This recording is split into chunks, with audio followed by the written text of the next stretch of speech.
संसार एक मृत्यु की धरती पर खड़ा है। विचार होगा धर्म किसका पास है और अधर्म किसके पास है, पाप किसके पास है, पुण्य किसका पास है। उसी विचारधारा से 2032-34 के बाद हमारा निर्णय होगा, ताकि हम धरती पर रहने के लायक है या धरती पर नहीं रहेंगे। क्योंकि चलते चलते समय 5000 वर्ष को अतिक्रांत कर चुका है। शास्त्र विधि के अनुसार कलयुग का परिवर्तन होकर सतयुग की ओर जा रहा है। मैंने देखा यहाँ भोपाल में कई आम के पेड़ में आम भी हुए हैं, फूल भी हो रहा है। सब जगह नहीं दिखा, जहां मैं रहता हूं वहीं पर 2-3 पेड़ में हुआ है, और कई 1-2 जगह में देखता हूं, कहीं कहीं रास्ता में परखता हूं। नीम की पेड़ में फल पक रहा है और नया फूल भी हो रहा है। मोरिंगा की पेड़ में सालों भर फल हो रहा है, क्योंकि ये सत्ययुग का आगमन का संकेत है। जब सत्ययुग आएगा, सालों भर हर पेड़ पौधे में एक ऋतु रहेगा, 6 ऋतु नहीं रहेगा। और वो ऋतु बसंत ऋतु जैसे रहेगा। सालों भर टेम्परेचर 22-24 रहेगा और हर पेड़ पौधे में फल फूल में भरा रहेगा। घोर कली के कारण कलयुग में हमको सीजनरी फल मिल रहा है, पर सत्ययुग में सालों भर हर पेड़ पौधे पल्लवित होंगे और हमको फल फूल प्रदान करेंगे। एक महीने में गेहूं होगा, एक महीने में धान होगा, और 1 बीघा जमीन में 10 बीघा जमीन का फल होगा। पर इसे समय नहीं है, 32-34 के बाद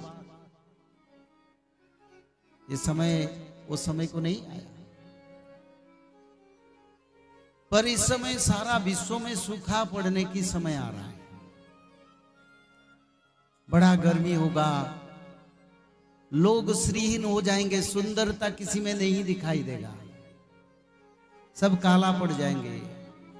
आप देखें ग्रेजुअली, इस साल देखिए, अगले साल भी देखिए, फिर उससे आगे देखिए कैसे परिवर्तन हो रहा है।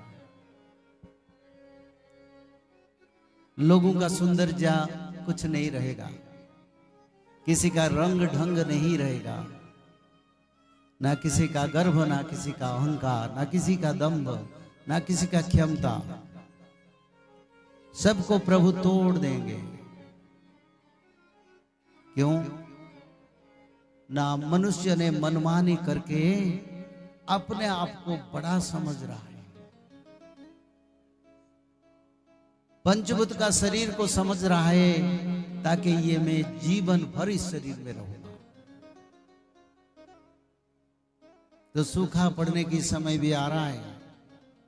महंगाई तो बढ़ ही रहा है, आगे बहुत महंगाई बढ़ेगा। उड़ीसा में इस साल से कृषि हानि ज्यादा होगा, क्योंकि उड़ीसा से सृष्टि होगा, सारा विश्व को प्रभावित करेगा। अफ्रीका जैसे कंट्री, अमेरिका जैसे कंट्री, यूरोपियन, मिड ईस्ट में तो खेती नहीं होता है, चाइना, पाकिस्तान, हड्डियां जैसा पड़ते रहेगा चाइना और पाकिस्तान। और बड़ा विनाशकारी समय आएगा। कौन बचेंगे?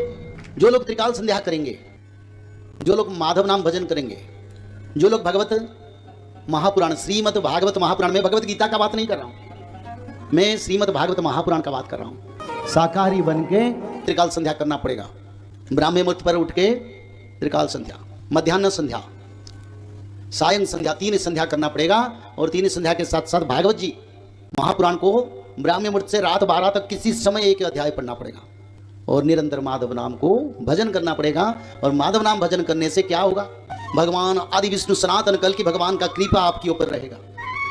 जब यहाँ गोलियां बरसेगा, मिसाइल बरसेगा, पंचवत का प्रलय होगा, तब माधव नाम भज के भक्त लोग रक्षा हो जाएंगे। और तृतीय विश्व युद्ध के बाद सत्य युग का आगमन होगा। जय श्री माधव। जल प्रलय, महामारी और भूकंप, अग्नि प्रलय, वर्ल्ड वार 3 और महाविनाश, ये तो एक दिन होना ही है। लेकिन इस सब से आप बच कैसे सकते हैं? सबसे पहले नॉनवेज खाना छोड़ दीजिए, अंडा भी नहीं खाना है, और किसी भी तरह का नशा मत करिए, और गलत काम मत कीजिए, और सत्य, प्रेम, दया, क्षमा और शांति का आचरण कीजिए। और 3 चीज कीजिए, उसमें से सबसे पहला है त्रिकाल संध्या यानी त्रिसंध्या। उसको दिन में 3 बार करते हैं। जैसे सुबह में करते हैं ब्रह्म मुहूर्त में, सुबह 4 बजे से लेकर के 6 बजे के बीच में आप कभी भी कर सकते हैं। लेकिन आपको समय नहीं मिला तो समय आप आगे पीछे कर सकते हैं, आधा घंटा 1 घंटा पीछे कर सकते हैं। दोपहर में 11:30 बजे से लेकर के दिन का 1 बजे तक कर सकते हैं, उसके बीच में शाम को 5 बजे से लेकर के 6:30 बजे तक कर सकते हैं। दिन भर में 1 बार नहा के त्रिकाल संध्या जरूर करें। बाकी समय आप हाथ पैर मुंह धोकर भी कर सकते हैं, और 3 बार आप श्री गंगे बोल करके स्टार्ट कर सकते हैं। जो दूसरा उपाय है वह है श्रीमद् भागवत महापुराण पठन। दिन में 1 अध्याय जरूर पढ़ें, दिन भर में 1 अध्याय जरूर पढ़ें। वो भी ना हो सके तो 1 पन्ना तो जरूर पढ़ें। अगर उतना भी समय नहीं है तो 1 श्लोक जरूर पढ़ें। तीसरा उपाय माधव नाम का जप करें, निरंतर करें, कोई भी काम करते हुए करें, हमेशा माधव नाम का जप करें। त्रिसंध्या का पीडीएफ, श्रीमद् भागवत महापुराण का पीडीएफ और भविष्य मल्लिका का फ्री ई बुक भविष्य मल्लिका पुराण, ये सब आपको डिस्क्रिप्शन बॉक्स में मिल जाएगा। भविष्य मल्लिका के बारे में अधिक जानकारी के लिए आप भविष्य मल्लिका के वेबसाइट पर संपर्क कर सकते हैं भविष्यमल्लिका.com। और अधिक जानकारी के लिए भी कल्कि अवतार ऑफिशियल चैनल को देख सकते हैं, जहां पर मल्लिका के बारे में खुलकर बातें रखी गई है, जहां पर आप लगभग 1000 जितना वीडियो आपको देखने को मिल जाएगा। और भी आपको अधिक जानकारी जानना है त्रिसंध्या के बारे में और कोई आपको सवाल है तो नीचे दिए गए नंबरों पर आप संपर्क कर सकते हैं।